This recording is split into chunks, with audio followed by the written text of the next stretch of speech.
तो आज हम लोग अगला फॉर्मूला देखेंगे। तो देखिए, कोई ट्रायंगल है, हम लोग को निकालना एरिया ही है, ठीक है।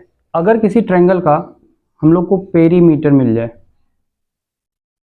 हम लोग को क्या पेरीमीटर दिया हो और हम लोग को उस ट्रायंगल का इन रेडियस दे रखा हो, तब इस केस में हम लोग को एरिया अगर निकालना होगा तो कैसे निकालेंगे? तो area is equal to in radius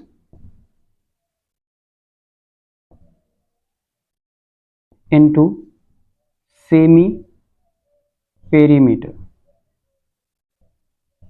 ये एरिया का फॉर्मूला हो जाएगा।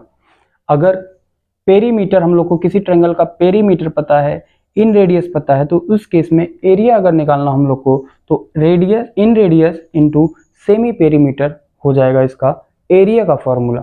इन रेडियस को हम लोग स्मॉल r लिखते हैं, सेमी पेरीमीटर को s लिखते हैं और एरिया को हम लोग डेल्टा लिखते हैं। तो यहाँ पर हम लोग इसको लिख भी सकते हैं क्या कि delta is equal to r into S.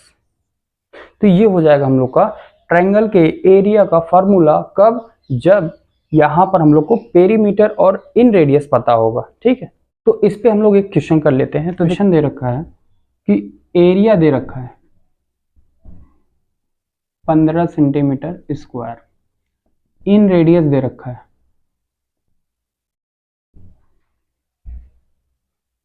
3 centimetre. अब बोल रहा है कि पेरीमीटर क्या होगा।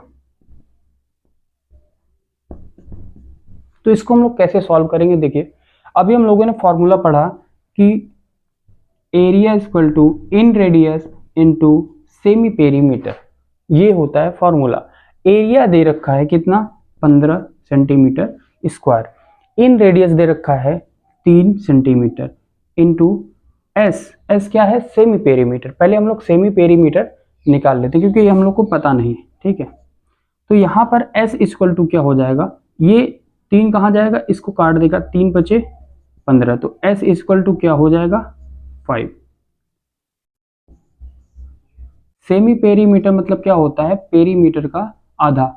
तो इसका मतलब हो जाएगा पेरीमीटर बराबर हो जाएगा कि सेमी पेरीमीटर का 2 गुना पेरीमीटर होता है। तो सिंपल सी बात है कि 2 गुणते सेमी पेरीमीटर कितना है? 5 है, तो पेरीमीटर कितना हो जाएगा? 10 हो जाएगा, 10 सेंटीमीटर इसका आंसर आ जाएगा। तो पेरीमीटर हम लोगों ने कितना निकाल लिया? 10 सेंटीमीटर इसका पेरीमीटर निकाल लिया। तो इस क्वेश्चन को कैसे करते हैं आप लोगों ने समझ लिया होगा। अब हम लोग नेक्स्ट फार्मूला को देखते हैं।